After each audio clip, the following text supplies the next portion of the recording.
দিল্লিতে চলমান উত্তেজনাকর পরিস্থিতির মধ্যেই এক গণমাধ্যম কর্মীর বক্তব্য নিয়ে সামাজিক যোগাযোগ মাধ্যমে দেখা দিয়েছে নতুন বিতর্ক।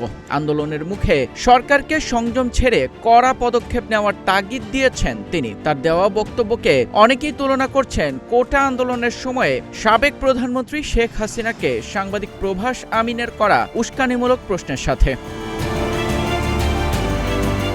এক ভিডিওতে সেই সাংবাদিককে বলতে শোনা যায়, একটা দেশ ভাগ করার যে চেষ্টা গত 3 দিন ধরে দিল্লিতে চলছে, এখনো পর্যন্ত প্রধানমন্ত্রী যথেষ্ট সংযমের পরিচয় দিয়েছেন। কোন রকম কড়া পদক্ষেপ না নেওয়ায় ক্রমান্বয়ে কিন্তু পেয়ে বসছে আন্দোলনকারীরা। একটা দেশকে ভাগ করার চেষ্টা গত 3 দিন ধরে দিল্লিতে চলছে, এখনো পর্যন্ত প্রধানমন্ত্রী যথেষ্ট সংযমের পরিচয় দিয়েছেন। আমরা প্রত্যেকে দেখেছি পাকিস্তান বা ইন্দোনেশিয়াতে কিভাবে ছাত্র আন্দোলন দমন করা হয়েছে, রাস্তায় লাশ বিছানো ছিল একটা দেশ, সেখানে এখনো পর্যন্ত কোনো রকম কোনো কড়া পদক্ষেপ না নেওয়ায় ক্রমশ কিন্তু পেয়ে বসছে সবাই।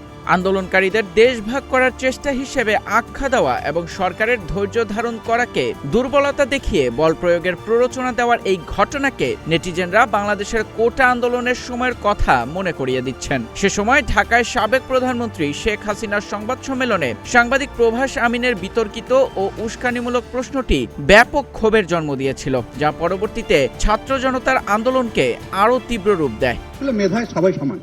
এখন আমার সামনে যদি দুইটা অপশন থাকে যে দুইজনই সমান মেধাবী, একজন মুক্তিযুদ্ধের সন্তান, একজন রাজাকারের সন্তান, আমি অবশ্যই মুক্তিযুদ্ধের সন্তানকে চাকরি দিতে চাই। অবশ্যই। তার মানে কি মুক্তিযুদ্ধের সন্তান নাতিপুতিরা কেউ মেধাবী না? যত রাজাকারের বাচ্চারা নাতিপুতি হলো মেধাবী, তাই না?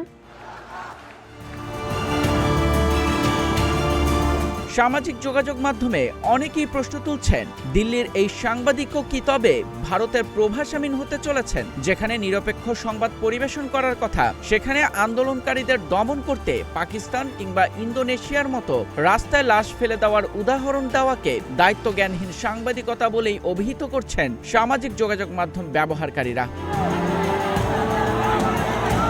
মেহেদী ইসলাম সোহাগ, গ্রিন টিভি ডিজিটাল।